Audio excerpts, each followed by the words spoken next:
Hi viewers, welcome to our channel. ప్రస్తుతం మనతో పాటు ఇమంది రామారావు గారు సీనియర్ జర్నలిస్ట్ ఉన్నారు. వారితో ఒకసారి మాట్లాడదాం. సార్ నమస్కారం సార్. నమస్తే అండి. సార్ సినిమా లవర్స్‌కి అయితే ఈ సమ్మర్ చాలా చల్లగా అయిపోయింది సార్. చాలా సప్పగా కూడా ఉంది. అసలు సినిమాలే లేవు. ఎంతో ఎక్స్‌పెక్టేషన్స్ పెట్టుకున్న 'ప్రభాస్ కల్కి 2898' కూడా మనం పోస్ట్‌పోన్ అవ్వడం చూస్తున్నాం. అది ఇప్పుడు 'ప్రభాస్' గారిది 27 నెక్స్ట్ మంత్ 27కి అయితే రిలీజ్ అవుతుంది సార్. అయితే ఇప్పుడు చాలా లాంగ్ గ్యాప్ తర్వాత ఈ 31కి 3 సినిమాలు రాబోతున్నాయి సార్. మన 'విశ్వక్సేన్' గారిది 'గ్యాంగ్స్ ఆఫ్ గోదావరి', 'గమ్ గమ్ గణేష', 'భజే వాయువేగం'. మరి ఎలా ఉంటుంది? మళ్ళీ సినిమా మళ్ళీ స్టార్ట్ అవుతున్నాయి గదా! ఇంత గ్యాప్ తర్వాత. మీ ఒపీనియన్ సార్ వీటిపైన? మీరు బాగా చెప్పారు. సమ్మరు చాలా చల్లగా ఉందని. హ్మ్.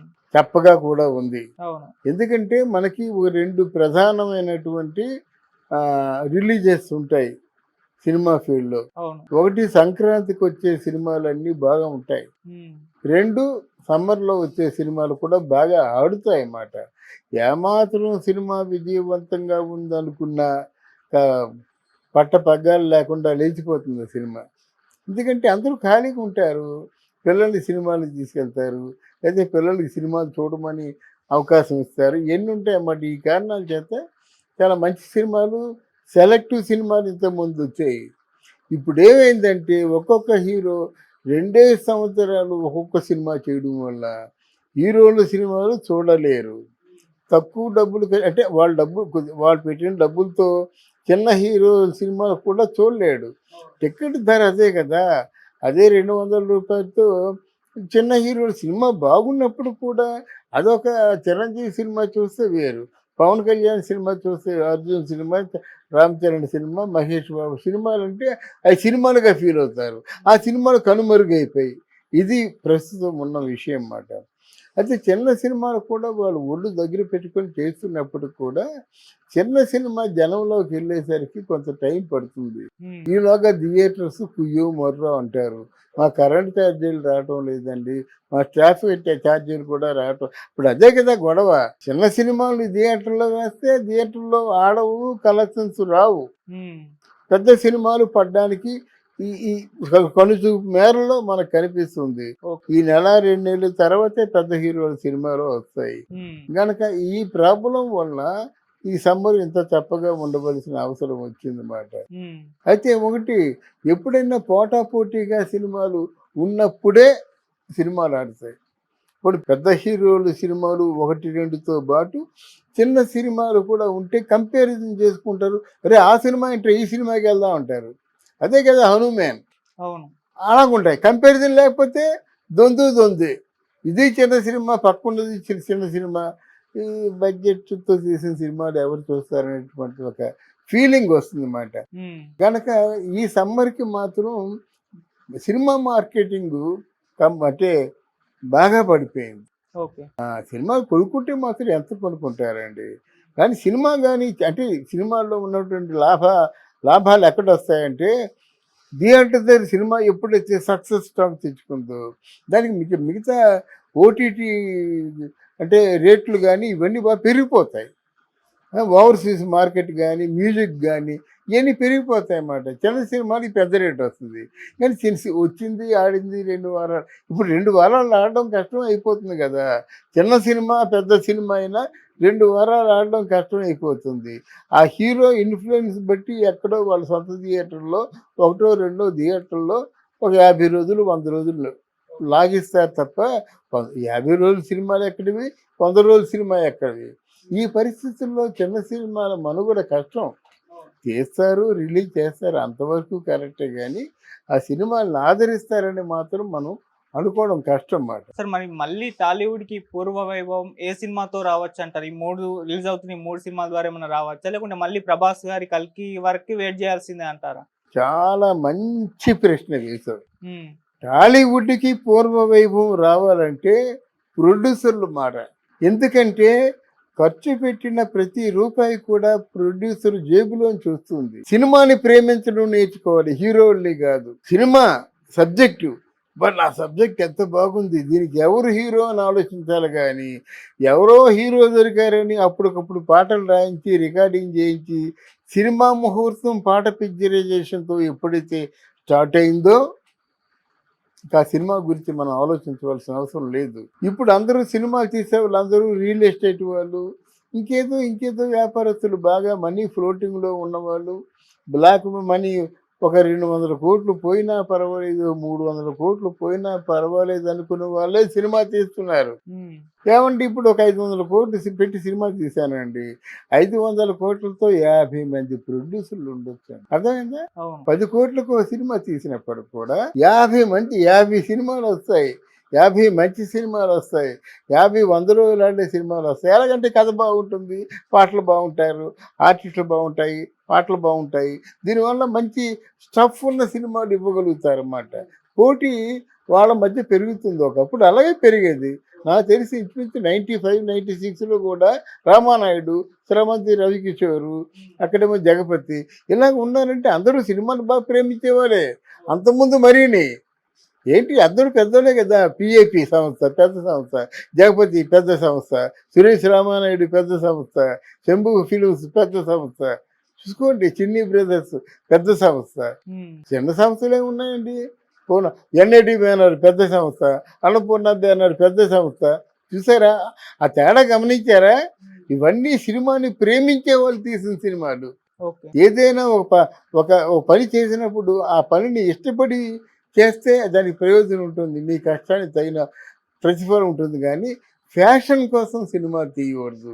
సినిమా ప్రొడ్యూసర్ అనిపించుకోవడం, లేకపోతే ప్రొడ్యూసర్ పక్కనేమో హీరోయిన్ కూర్చుందిరా ఫోటోలు తీయించుకోవడం కోసం సినిమా తీసినట్టయితే అంతంత మాత్రంగానే ఉంటుంది. ఇప్పుడు నేనే ఉన్నాను అనుకోండి, మీకు ఇన్ఫర్మ్ మీకు ఏదైనా ఇన్ఫర్మేషన్ చెప్తున్నప్పుడు దాంట్లో అంతర్లీనం అయిపోయి మెర్జ్ అయిపోయి హార్ట్ఫుల్గా చెప్తే అది మీకు హత్తుకుంటుంది, చూసిన వ్యూవర్స్ కూడా హత్తుకుంటుంది. అంతేగాని ఏదో నన్ను కూర్చోబెట్టారని మైకి ముందని చెప్పేసి నోటికి వచ్చినట్టు మాట్లాడితే దాంట్లో ఎలాగైతే పట్టుండదో, ముందు నా వృత్తిని నేను ప్రేమించుకోవాలి, ఓకే. నా వృత్తిని నేను గౌరవించుకోవాలి. అప్పుడు నేను గౌరవించబడతానమాట. అలా సినిమా ప్రొడ్యూసర్ తను పెట్టే డబ్బును గౌరవించుకోవాలి. అది ఉంటే మంచి కథ, మంచి కథనం, మంచి ఆర్టిస్టులు. ఆర్టిస్టులు డబ్బులు ఎవరు పెంచారండి? ఎవరు పెంచారండి ఆర్టిస్టుల డబ్బులు? ప్రొడ్యూసర్లు కాదు. నిన్నెవడిమ్మన్నాడు 100 కోట్లు? ఎవడికి కావాలి? మనకు ఆర్టిస్టులు లేరా? మన కథలు లేవా? మన రచనలే లేవా? ఈ సందర్భంగా మీరు కావాల్సిన ఎక్స్టెన్షన్ చేసుకోండి. ఈ సందర్భంగా ఒకసారి నాగేశ్వరరావు గారి మాటలు నేను రుజువు చేస్తాను. ఓకే. అమెరికా వెళ్ళి నాగేశ్వరరావు గారు ఇండియా వచ్చారు. మద్రాసులో వాణి మహల్ అని అప్పుడు నాగయ్య గారు కట్టినటువంటి వాణి మహల్ ఉండేది టీనగర్లో. అందరూ సాయంత్రం కూడా పాండి బజార్లో ఎంతమంది కలుస్తారో వాణి మహల్ దగ్గర అంతమంది కలుస్తారు. ఆ వాణి మహల్ దగ్గర మిరపకాయ బజ్జీలు వేస్తారండి. వాడు పెద్ద కోటీశ్వరుడు అది. కానీ ఎక్కడెక్కడ పెద్ద పెద్ద ఆర్టిస్టులు అందరూ వచ్చి మిరపకాయ బజ్జీలు తింటారన్నమాట. అంటే ఆ వాతావరణం అంతా అది తెలిసిన వాళ్ళకి కళ్ళకు కనిపించాలని చెప్తున్నాను.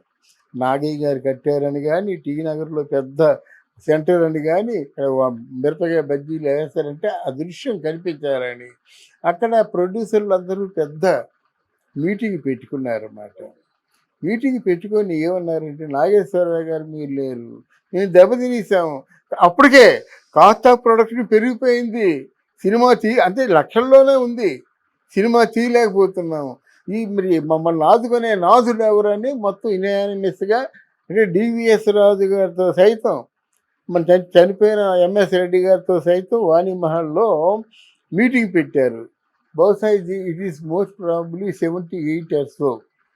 మీటింగ్ పెడితే అప్పుడు నాగేశ్వరరావు గారు లేచి ఒక మాట అన్నాడు. అది అందరూ గుర్తుంచుకోవాల్సిన మాట. నేను ఇంట్లో ఉంటాను, చెయ్యి కడుక్కుంటాను, ఆ చెయ్యి తుడుచుకోవడానికి ఒక టవల్ అందిస్తాడు ఒకడు. నేను బయటికి వెళ్తాను, కారు డోర్ తీస్తాడు అదే మనిషి. సెట్లోకి వస్తాను, సెట్లో పానీయాలు ఏవో సరఫరా చేస్తాడు అదే మనిషి. లోనకి వెళ్తాను, కుర్చీ దులిపేసి టవల్ దులిపేసి కూర్చోమంటాడు. షూటింగ్ చేస్తుంటాను, మధ్య మధ్యలో కొబ్బరి బొండాలు వస్తాయి, అదే ఆసామి తీసుకొచ్చి ఇస్తాడు. తర్వాత సినిమా షూటింగ్ అయిపోతుంది, అంటే షెడ్యూల్ అయిపోతుంది, కాల్ షీట్ అయిపోతుంది, మళ్ళీ కారు దగ్గరికి వస్తాడు, డోర్ వేస్తాడు, నమస్కారం పెడతాడు. ఆయన ఎవరు చెప్పన్నారు? అందరూ తెల్లమొహం. ఆయన ఎవరంటే ఏం చేస్తారు? తెల్లమొహం వేస్తారన్నమాట. ఆయన ఎవరో మీకు తెలుసా? ఆయనే ప్రొడ్యూసర్. ఈరోజు ప్రొడ్యూసర్ తాలూకు పరిస్థితి అలాగుంది. నా ఇంట్లో నా తాలూకు అసిస్టెంట్ టవల్ వేస్తాడు, టిఫిన్ పెడతాడు, రాగానే కార్ డోర్ తీస్తాడు, షూటింగ్లో మధ్యలో ఫ్రూట్ జ్యూస్ అందిస్తాడు, వెళ్ళిపోయినప్పుడు మళ్ళీ కార్ తీస్తారు, డోర్ వేస్తాడు. I don't find what is the difference in between my boy and this producer. మీరు చేస్తున్నారు, మీరు నా ఇంట్లో నా అసిస్టెంట్ ఏం చేస్తున్నాడో ప్రొడ్యూసర్గా ఉంటూ మీరు అదే చేస్తున్నారు. I don't find any difference.